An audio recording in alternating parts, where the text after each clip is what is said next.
Ethan Carter always believed his patch of suburban paradise was hard-won, a reward for years of service and sacrifice in the military. Now a respected city official, with an eye for fairness and a passion for classic cars, Ethan had poured his heart into restoring his modest home. Nestled on a quiet, tree-lined street, his property wasn't just a house, it was a sanctuary. Every detail, from the well-tended garden to the personalized, gleaming garage, spoke to his desire for independence and self-reliance. For Ethan, his home symbolized the peace and dignity he had fought so hard to earn. Yet tranquility would soon be shattered by an unexpected foe. Karen, the self-appointed guardian of neighborhood standards and the de facto president of the local homeowners association HOA, had always enjoyed wielding authority like a scepter. With her perfectly coiffed hair and a voice that dripped condescension, she had long believed that every homeowner was obligated to bend the knee to her arbitrary rules. To Karen, every deviation, be it a colorful garden ornament or a quirky porch light, was a transgression against the pristine vision she nurtured for the community. On a mild spring morning, as golden light crept across Ethan's front yard, a sharply dressed figure in a pastel blazer arrived unannounced. Karen stepped from her car with a clipboard clutched tightly in her hand, her eyes narrowing as they landed on Ethan's carefully chosen decorative accents. "Mr. Carter," she began, her tone rehearsed yet venomous, "I must insist that you conform to our community standards. Your porch lights, for instance, well, they simply do not meet the aesthetic requirements." Ethan's eyebrows arched in disbelief. "Aesthetic requirements?" he echoed. His voice, though calm, carried the quiet determination of a man who'd seen too much injustice to let petty power plays pass unnoticed. "I pick these lights because they reflect who I am. They're a tribute to my past and to the community I work so hard to protect." Karen's lips twisted into a self-satisfied smirk. "The rules are clear," she snapped, thrusting a sealed envelope into his hands. Inside was a final warning notice, a document Ethan knew he'd never signed up for. The HOA's overreach had begun. Although Ethan had no legal obligation to abide by rules that didn't bind his property, Karen's tone left no room for debate. It was a first skirmish, a minor but symbolic battle over a home that was his alone. That day, as the warning note settled into Ethan's mailbox, the air around him grew heavy with the tension of an impending storm. Neighbors peered from behind drawn curtains while Ethan's mind raced. How could one person, so intent on imposing a narrow view of community perfection, be allowed to dictate how he maintained his property? The sense of violation was profound.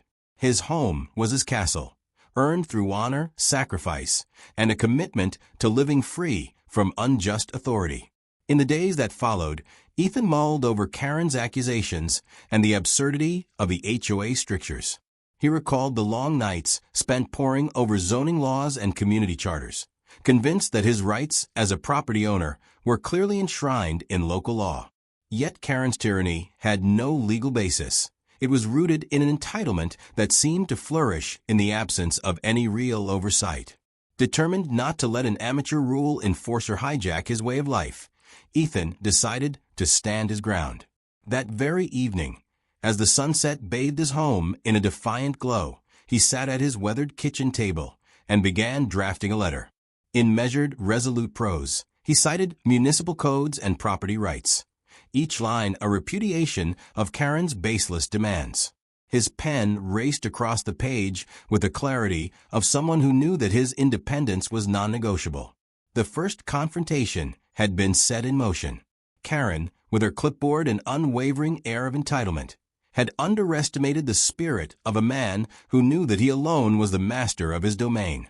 And as the cicadas chirped outside, Ethan's thoughts were already focused on the next step, a battle not just for his lights, but for the very principle of self-determination in a neighborhood gone awry. Ethan's determination was as palpable as the warm evening air. With every word he wrote, he reclaimed a small piece of the liberty he so cherished. The HOA, with its labyrinth of unjust rules, would soon learn that no amount of bureaucratic intimidation could override the simple truth. A man's home was his own, and no Karen, no matter how self-righteously she waved her clipboard, could change that. The morning after Ethan's defiant stand brought a jolt of unwelcome reality.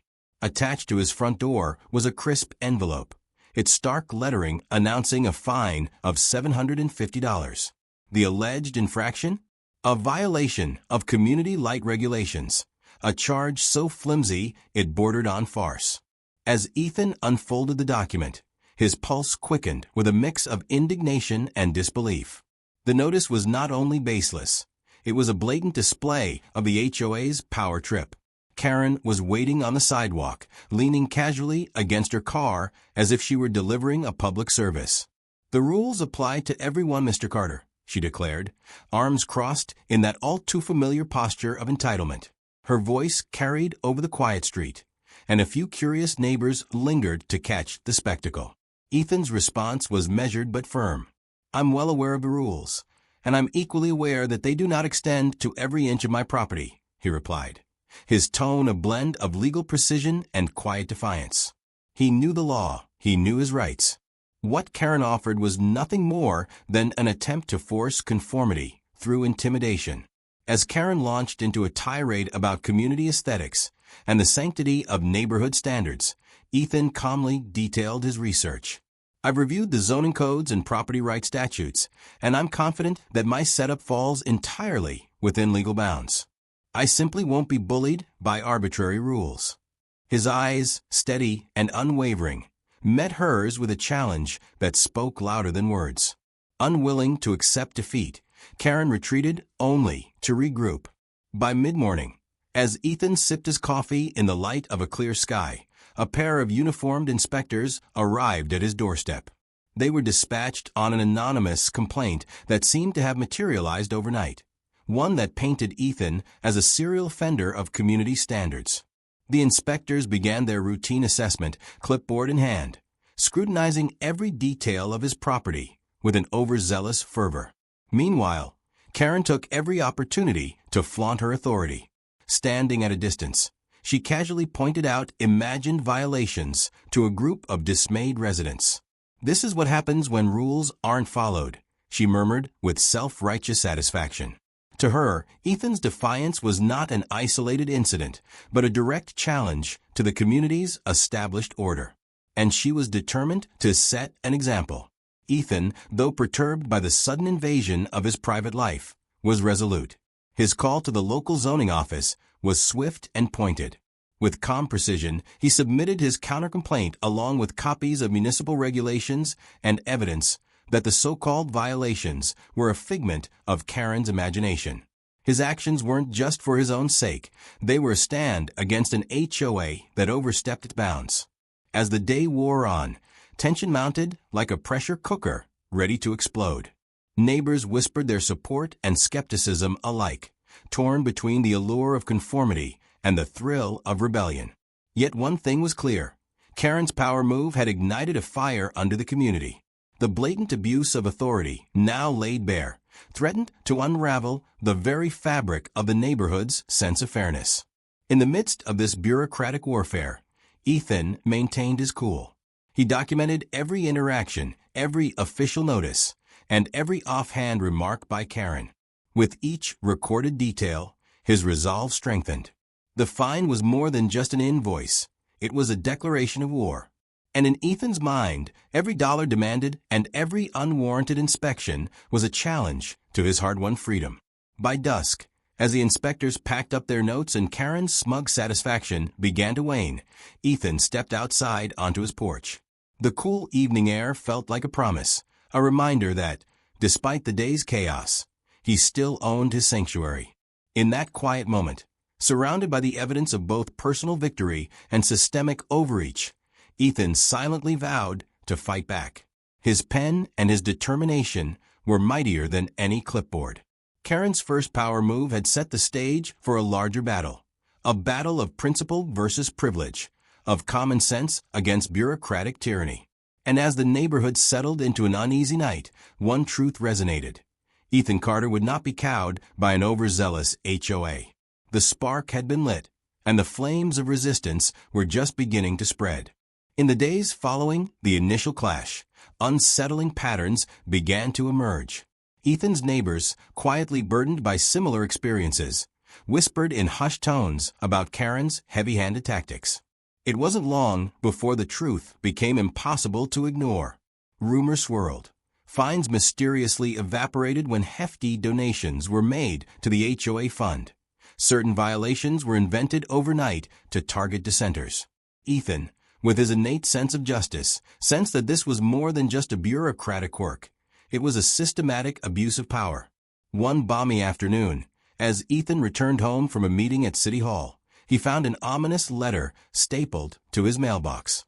This wasn't another warning about his lights. Instead, it was a threat of eviction, a demand that he conform or face the seizure of his beloved property. The language was curt and legalistic, yet its undercurrent was clear.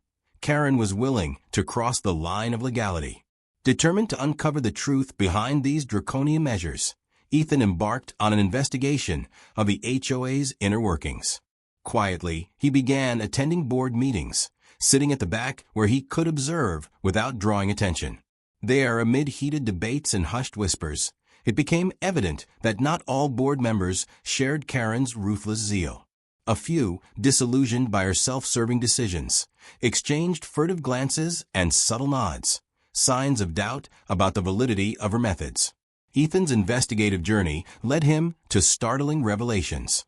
He discovered that Karen had been misappropriating HOA funds for personal luxuries, extravagant dinners, weekend getaways, and even lavish gifts for those who turned a blind eye. A sympathetic board member, emboldened by Ethan's calm persistence, eventually confided in him. "Karen's been using our funds to fund her own whims," the member whispered during a clandestine conversation after a contentious meeting. "We've all suspected something was off, but no one dared speak out until now." Armed with this damning information, Ethan took careful steps to document every detail. He set up discreet cameras along the perimeter of his property, ensuring that every encounter, every overreach, was recorded. He made meticulous copies of financial statements and minutes from HOA meetings. Each piece of evidence was a brick in the growing wall of accountability he was constructing. Yet Karen was not content to let her schemes continue unchecked. With a cunning smile, she escalated her tactics. She began issuing false violations, claims that Ethan's property was in breach of non-existent guidelines regarding the color of his mailbox, the angle of his driveway, and even the placement of his wind chimes. Each new citation was delivered with the same smug certainty, as if every written word were etched in stone by the hand of justice.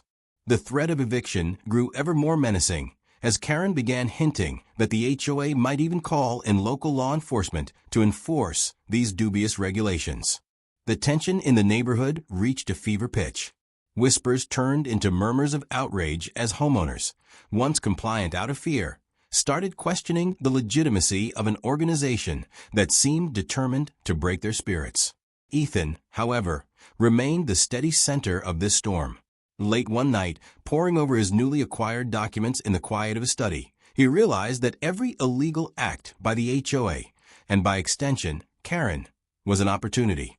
Every false citation, every underhanded threat was evidence that could be used to dismantle the corrupt regime. His mind raced with the possibilities. Legal actions, public hearings, even a class action lawsuit that could force the HOA to answer for its misdeeds. In between sips of cooling coffee, Ethan plotted a counterattack. He envisioned a public confrontation at the next board meeting, a moment when the community would finally see the true face of injustice. With every detail he uncovered, his resolve solidified. The day was coming when the entire neighborhood would rise against the tyranny of a single, entitled individual who believed that rules were meant to oppress rather than protect. As word of Ethan's quiet crusade spread, the seeds of rebellion were sown. Neighbors began sharing their own stories of overreach. Fines for innocuous habits, warnings for benign choices, and a creeping sense of surveillance that had invaded their lives. Ethan's investigation was no longer a solitary battle. It was the spark for a collective uprising. In the background of this escalating drama, Karen continued her reign with increasingly desperate measures. Each false accusation, every invented violation was delivered with a flourish meant to intimidate. But the more she tried to control, the more the community began to see her true colors, a tyrant masquerading as a guardian. And as Ethan's carefully collected dossier grew thicker, it became painfully clear that Karen's time at the helm was numbered. It all came to a head on a dreary Monday morning. Ethan awoke to the jarring sound of heavy machinery outside. Rushing to the window, he saw a sight straight out of a nightmare. His driveway was being excavated, as if the neighborhood council had decided to pave over his personal sanctuary. A tow truck idled ominously near his car, and a foreman barked orders, with no hint of authority beyond that granted by Karen's whims. A hastily posted sign declared that the HOA was expanding community sidewalks, a ruse, Ethan suspected, designed solely to justify their intrusion. Outraged, Ethan stormed outside. Confronting the foreman, he demanded an explanation. The response was dismissive, and before long, Karen herself arrived on the scene, arms flailing as she attempted to spin the situation. "This is for the greater good of the community," she proclaimed, her voice echoing off the walls of the half-dug driveway. But Ethan was having none of it. "The only thing expanding here is your overreach," he shot back, his tone cold and resolute. By noon, news of the unlawful towing and utility shutdowns had spread like wildfire. Other homeowners, tired of the constant harassment, began gathering in droves at the community center for an emergency HOA meeting. The room buzzed with low murmurs of disbelief and anger. Ethan, armed with a thick file of meticulously gathered evidence, walked into the meeting like a man on a mission. With every step, he felt the weight of responsibility, not only for his own home, but for the future of every resident in the neighborhood. Taking the podium, Ethan calmly outlined the series of illegal acts perpetrated by the HOA. He displayed photos of his excavated driveway, audio recordings of Karen's offhand threats, and copies of internal financial documents that clearly showed misused funds. Each piece of evidence was laid out in stark detail for all to see. The room fell silent, the usual murmur of polite conversation replaced by gasps and murmurs of shock. Board members shifted uncomfortably in their seats as residents realized the full extent of the corruption that had infiltrated their community. Karen, unaccustomed to public scrutiny, tried to maintain her composure. Her voice trembled as she defended the actions of the HOA, citing community improvement and maintenance protocols.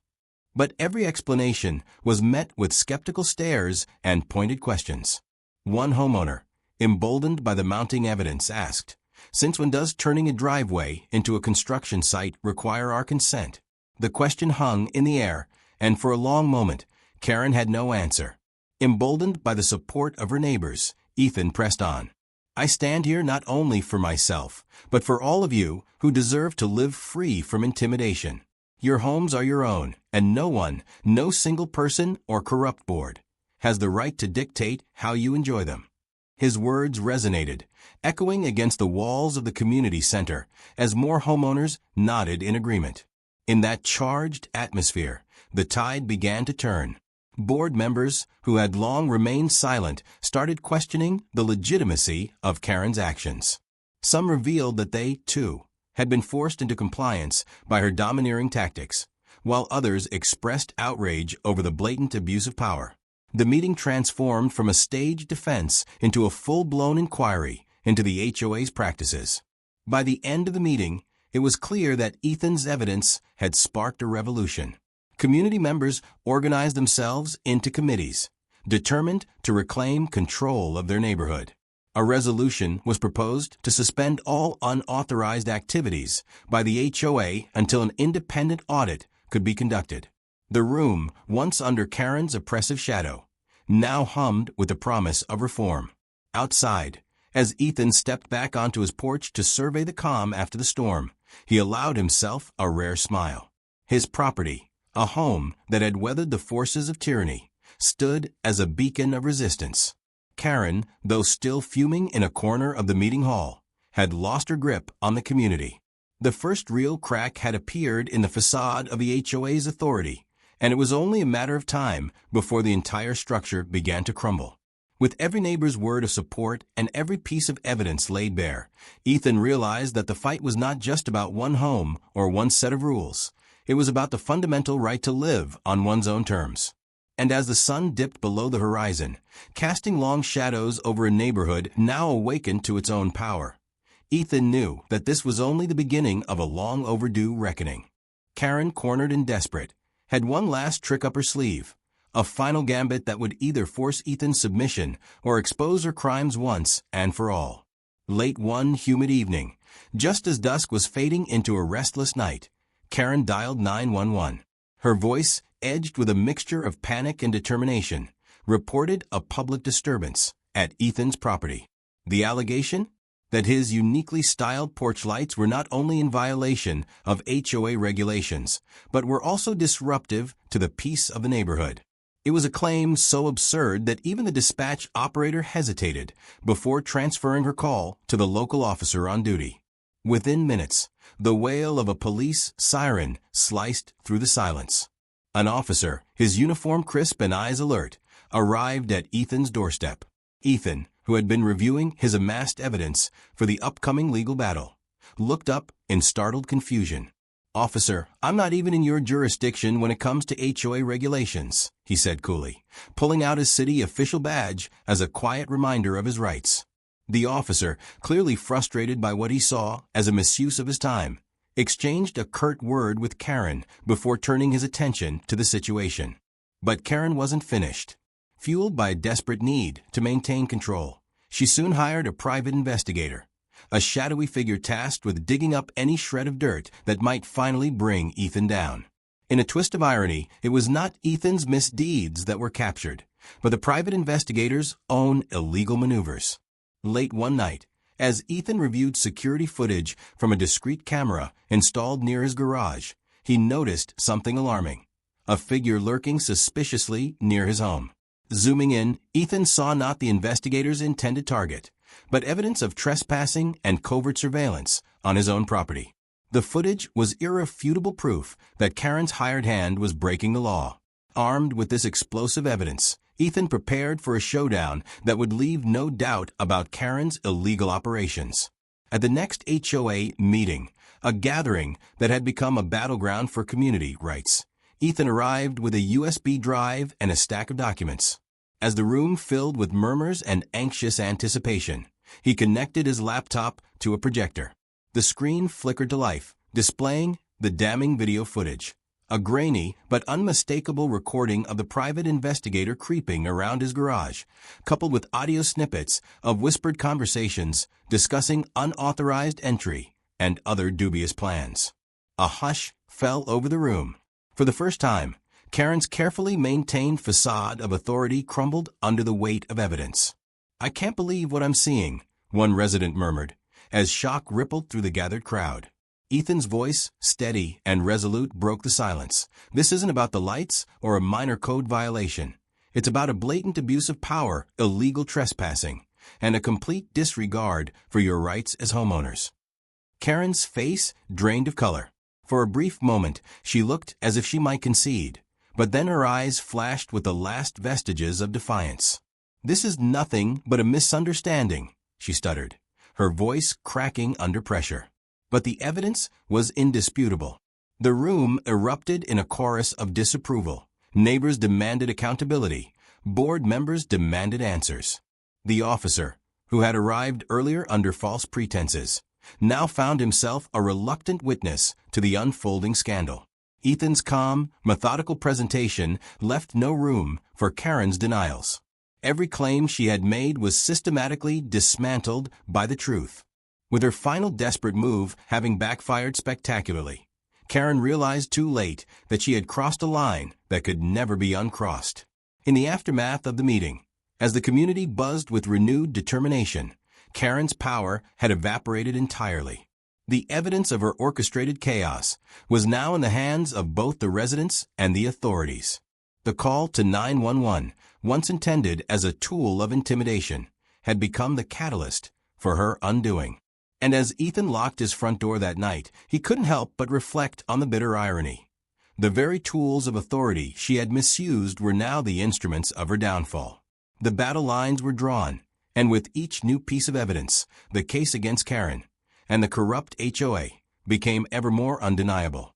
Karen's final, desperate move had sealed her fate, leaving no doubt that the community would no longer tolerate tyranny cloaked in the guise of regulation. In the wake of Karen's spectacular miscalculation, the winds of change swept rapidly through the neighborhood. Within days, a series of decisive actions set the stage for an irreversible collapse of the HOA's corrupt regime. What began as a single homeowner's act of defiance had transformed into a full-scale community uprising against the oppressive rule of one entitled individual. An emergency town hall meeting convened by outraged residents. The community voted overwhelmingly to suspend Karen's authority. No longer was the HOA seen as a benevolent guardian of community standards. Instead, it was exposed as a money-making machine run by a self-serving tyrant. With the damning evidence Ethan had collected, the board had little choice but to cede to the will of the people. One by one, the board members distanced themselves from Karen's reckless actions, offering their resignations or publicly denouncing her tactics. The unanimous sentiment was clear. The HOA, as it had been run under her iron grip, must be dismantled. Soon after the meeting, the city launched a formal investigation into the HOA's practices. Inspectors and legal officials pored over financial records, community complaints, and the video evidence Ethan had so painstakingly compiled. The revelations were damning. It wasn't just Karen. Her cronies and compliant board members were implicated in a scheme that had defrauded homeowners and exploited municipal loopholes. The city's response was swift and uncompromising. Fines were levied against the HOA for its unauthorized actions, and legal proceedings were set in motion that threatened not only the dissolution of the association, but also severe penalties for those involved. In the midst of this chaos, Karen's personal life began to unravel. Once seen as the iron-fisted enforcer of community standards, she now found herself isolated and vilified. Neighbors, who had once trembled at the sound of her voice, now whispered about her dramatic fall from grace. Rumors spread that her home was being put on the market, and even the security she once enjoyed had evaporated. It was as if every door she had once forced open with her demands was now being closed in her face. Ethan, watching the dominoes fall, felt a quiet vindication. He had never sought revenge, only justice and the restoration of individual rights. As he strolled through the neighborhood, he noticed that people were beginning to smile again. The oppressive atmosphere had lifted, replaced by a renewed sense of freedom and community spirit. Neighbors exchanged nods of solidarity, and casual conversations now focused on rebuilding what had been nearly destroyed by Karen's hubris. The final act of public humiliation came at a specially convened community forum, where Ethan was invited to speak on behalf of all the homeowners. With the evidence still fresh and the mood electrified by recent events, he recounted the long saga of arbitrary fines, invasive inspections, and illegal intrusions. Each word resonated deeply in a room full of individuals who had suffered in silence for too long. When he concluded by saying, "Our homes belong to us, not to the whims of an overreaching few," the applause that followed was thunderous. As Karen was formally removed from her position, her once sterling reputation lay in tatters. The city's investigation soon led to criminal charges and a slew of civil lawsuits. The HOA was forced into dissolution, its assets frozen and earmarked for restitution to the wronged homeowners. In a final twist of poetic justice, Karen was compelled to sell her own property at a steep loss, a stark symbol of her fall from power. Ethan, meanwhile, stood quietly at the edge of the crowd. His heart swelled with a mixture of relief and quiet triumph. The victory wasn't just personal. It was a victory for every person who had ever felt bullied by an overzealous authority. His porch, once the target of arbitrary fines and baseless accusations, now shone brightly as a testament to resilience and the enduring strength of community spirit. In the end, what had started as a small battle over porch lights had evolved into a movement. The HOA, once the instrument of Karen's tyranny, had been exposed and dismantled. And as the sun set on that transformative day, Ethan Carter, standing in the glow of his reclaimed property, knew that true justice had finally been served. In the weeks that followed Karen's dramatic downfall, The legal repercussions for the HOA rolled in fast and hard. With mounting evidence of abuse, local authorities had little choice but to act decisively.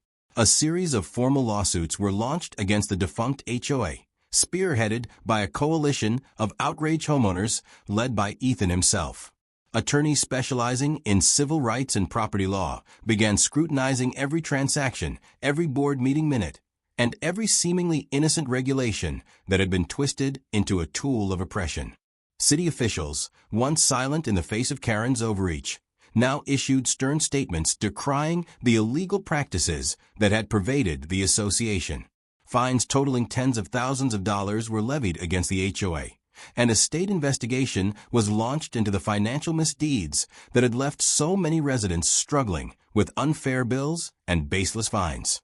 The courtroom became a battleground where every piece of evidence was laid out meticulously, and the collective voice of the community echoed with demands for accountability. Ethan's final power move came when he organized a class action suit that not only sought to reimburse homeowners for their losses, but also aimed to dismantle any remaining vestiges of the corrupt organization. In a stirring speech delivered at a courthouse rally, he reminded everyone that their homes were not for sale to tyrants and that the law existed to protect them, not to be manipulated for personal gain. His words struck a chord, and soon the legal system was forced to reckon with the gravity of the injustice perpetrated by the HOA.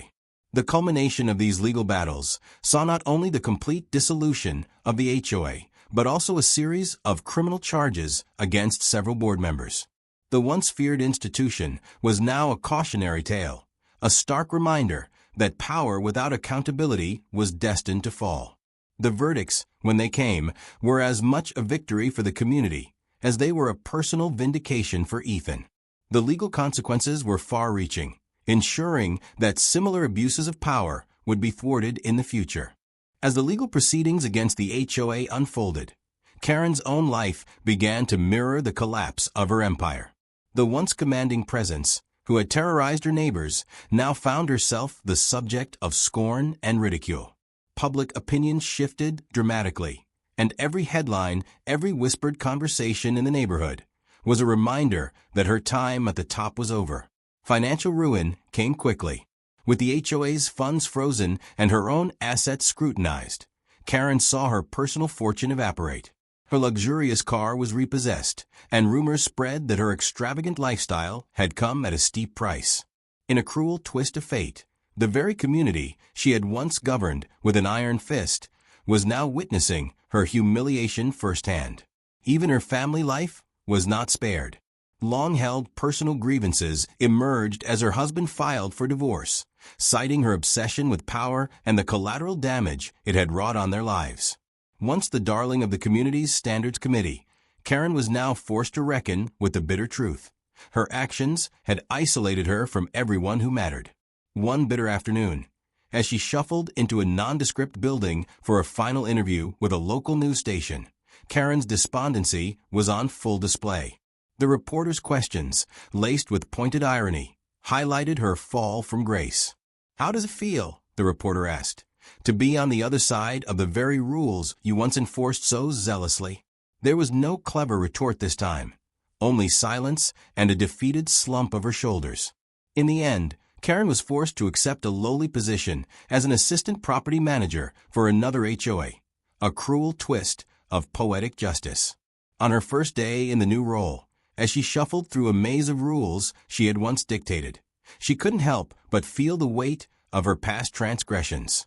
The irony was not lost on those who knew her story, and whispers of karma circulated throughout the community. For Ethan, witnessing Karen's personal downfall was bittersweet. He had fought not for revenge, but for justice, a justice that now appeared in the form of Karen's complete humiliation. Each news snippet, each comment from a neighbor, reaffirmed that tyranny could be toppled when the community united in defense of its rights. Months later, the neighborhood had transformed. Gone were the days of oppressive fines, surreptitious inspections, and the ever-looming threat of Karen's tyranny. In its place was a renewed sense of freedom, responsibility, and a community determined to safeguard their homes from any future overreach. Ethan Carter sat on his now tranquil porch one warm evening, watching as neighbors strolled by with genuine smiles. The scars of the past had faded, replaced by laughter and the casual chatter of people who had reclaimed their right to live as they pleased. A gentle breeze carried the aroma of fresh-cut grass and the faint hum of a restored classic engine, a constant reminder of the man who had stood up for what was right. At a small neighborhood gathering, someone ever the joker handed Ethan a novelty HOA violation notice. It cited an outrageously trivial infraction: failure to maintain optimal smiles on porch. Ethan read it aloud, a wry smile tugging at his lips, and the entire group burst into laughter. It was the final unmistakable mic drop moment, a playful yet profound reminder that the days of tyranny were over.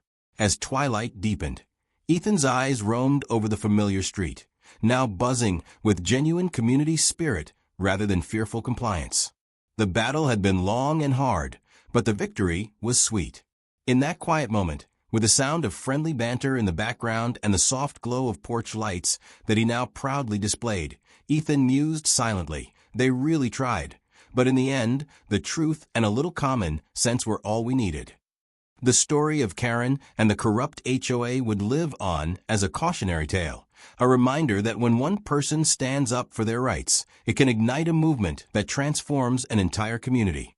And so, as the night settled in and the stars emerged overhead, Ethan Carter's porch shone brightly, a beacon of hope, justice, and the indomitable spirit of those who believe that home is not just a place, but a right.